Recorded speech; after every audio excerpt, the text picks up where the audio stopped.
Selamat bertemu lagi anak-anak semua. Kita masih di KD unsur senyawa dan campuran. Nah, khusus pada hari ini kita belajar tentang larutan asam, basa, dan garam. Apa yang akan kita pelajari? Nah, ini peta konsep kita. Kita sudah sampai sekarang yang ketiga, yaitu asam, basa, dan netral atau garam. Perhatikan percobaan berikut. Percobaan yang pertama, kita siapkan air perasan jeruk nipis atau cuka. Kemudian kita masukkan kertas lakmus merah dan lakmus biru, kita celupkan di ujungnya. Kemudian kita amati apa yang terjadi. Ternyata kertas lakmus birunya berubah menjadi merah, sedangkan kertas lakmus merahnya tetap berwarna merah. Kita lakukan percobaan yang kedua. Siapkan air dan deterjen, kita buat larutan deterjen. Kemudian sama, kita siapkan 2 kertas lakmus merah dan biru. Kita celupkan ke dalam larutan deterjen tadi. Apa yang terjadi? Ternyata kertas lakmus biru tetap berwarna biru dan kertas lakmus merah berubah menjadi biru. Perhatikan percobaan yang ketiga. Siapkan air dan obat mah, kita buat larutannya. Kemudian kita celupkan kertas lakmus merah dan lakmus biru pada larutan tadi. Kita amati kembali apa yang terjadi. Kertas lakmus biru tetap berwarna biru dan kertas lakmus merah berubah menjadi biru. Kita perhatikan lagi percobaan yang berikut. Ya. Kita siapkan air dan garam. Kita buat larutan garam. Kemudian kita celupkan kertas lakmus merah dan kertas lakmus biru. Kita amati apa yang terjadi. Kertas lakmus biru ternyata tetap berwarna biru, sedangkan kertas lakmus merah tetap berwarna merah. Ini data hasil pengamatan percobaan kita tadi, ya, di mana bahan kita ada air jeruk, deterjen, cuka, obat mah, dan garam. Setelah dilakukan percobaan dengan mencelupkan kertas lakmus merah dan lakmus biru pada larutan yang sudah dibuat tadi, maka dapat diketahui bahwa air jeruk itu mengandung asam. Kemudian deterjen itu termasuk senyawa basa. Air cuka itu mengandung senyawa asam. Obat mah itu mengandung senyawa basa. Dan air garam mengandung senyawa garam atau netral. Ini hasil pengamatan dan analisis kita tentang percobaan penentuan senyawa asam, basa, dan garam pada beberapa bahan yang bisa kita temukan sehari-hari di rumah kita. Kesimpulan dari percobaan tadi, salah satu sifat senyawa asam adalah mengubah kertas lakmus biru menjadi merah, kertas lakmus merah tetap merah. Salah satu sifat senyawa basa adalah mengubah kertas lakmus merah menjadi biru dan kertas lakmus biru tetap menjadi biru. Salah satu sifat senyawa garam atau netral adalah tidak mengubah warna kertas lakmus. Itu kalau tadi dikatakan salah satu, nah apakah masih ada ciri lain dari larutan asam, basa, dan garam? Kita pelajari bersama. Larutan asam itu adalah senyawa yang di dalam air menghasilkan kation hidrogen atau H+. Kation itu positif. Ya, nah, ciri-ciri lainnya dia punya rasa asam. Kemudian yang tadi ya, dia mengubah kertas lakmus biru menjadi merah. Derajat keasamannya atau pH itu kurang dari 7. Dia juga bersifat korosif, artinya menimbulkan karat. Dia juga bisa mengantarkan arus listrik sehingga dia bersifat konduktor. Mudah bereaksi dengan logam dan pada asam kuat, baunya itu terasa menyengat sekali. Larutan basa. Larutan basa itu adalah senyawa yang di dalam air menghasilkan ion hidroksil OH-. Ya, itu.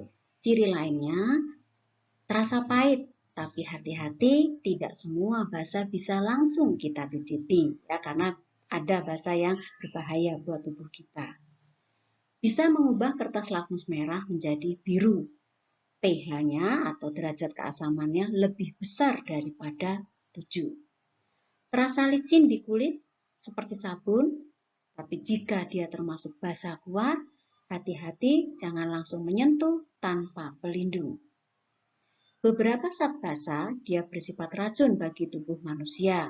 Ya, memang ada basa yang bermanfaat buat kita ataupun buat tubuh kita, tapi ada juga basa yang bersifat racun bagi tubuh kita dan bagi lingkungan sekitar kita. Larutan garam atau netral. Nah, dia adalah senyawa yang kationnya bukan H+ dan anionnya bukan OH-. Kalau tadi asam, kationnya kan H+. Kemudian kalau basa, anionnya itu OH-. Nah, kalau garam ini atau netral, dia bukan H+, bukan OH-. Jadi dia tidak mengandung ion H+, tidak mengandung ion OH-. Ciri lainnya, dia tidak merubah warna kertas lakmus, jadi merah tetap merah, biru tetap biru. Karena dia bisa dikatakan larutan netral atau senyawa netral, maka derajat keasamannya itu pas 7. Ya, jadi pH-nya itu sama dengan 7. Larutan garam ini dia terbentuk dari reaksi netralisasi antara senyawa asam dan basa. Jadi kalau ada senyawa yang bersifat terlalu asam, kita mau menurunkan, bisa kita tambahkan basa, asalkan dua larutan itu tidak berbahaya, tidak menimbulkan reaksi yang berbahaya. Karena itu, karena dihasilkan dari netralisasi, maka larutan garam ini bisa dikatakan larutan netral atau senyawa netral. Skala pH atau potensial hidrogen atau derajat keasaman. Nah, itu adalah tanda yang menyatakan ukuran keasaman atau kebasaan suatu larutan di dalam air. Nilai rentang pH itu antara 0 sampai 14.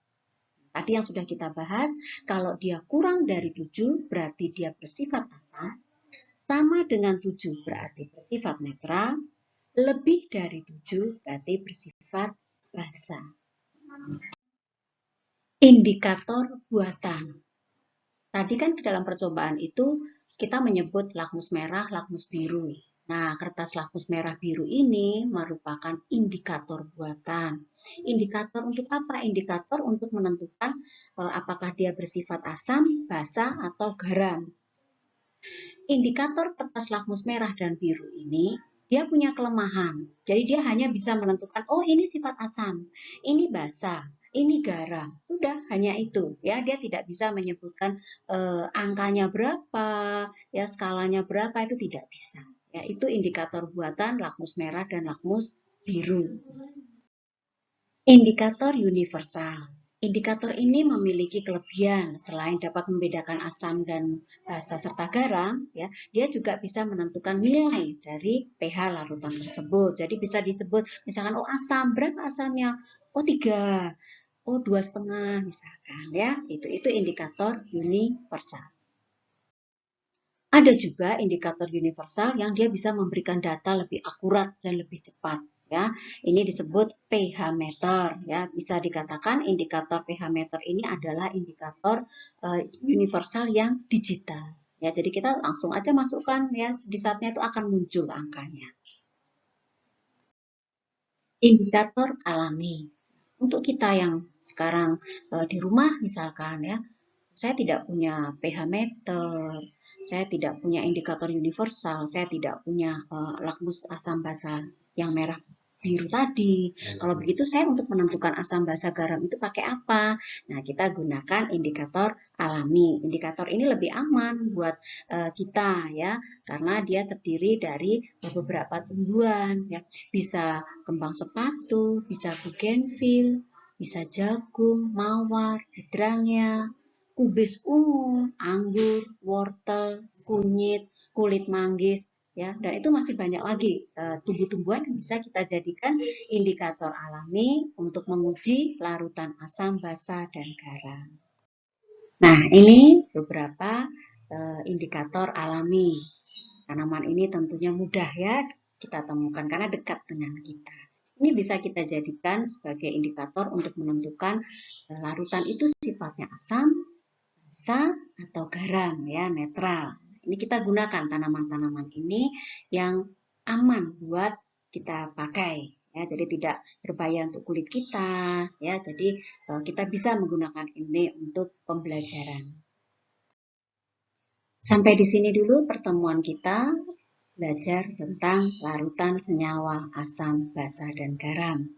Kita akan lanjutkan pada pertemuan yang berikutnya. Terima kasih sudah belajar bersama-sama dengan Guri hari ini, dan Guri ucapkan selamat belajar dan tetap semangat.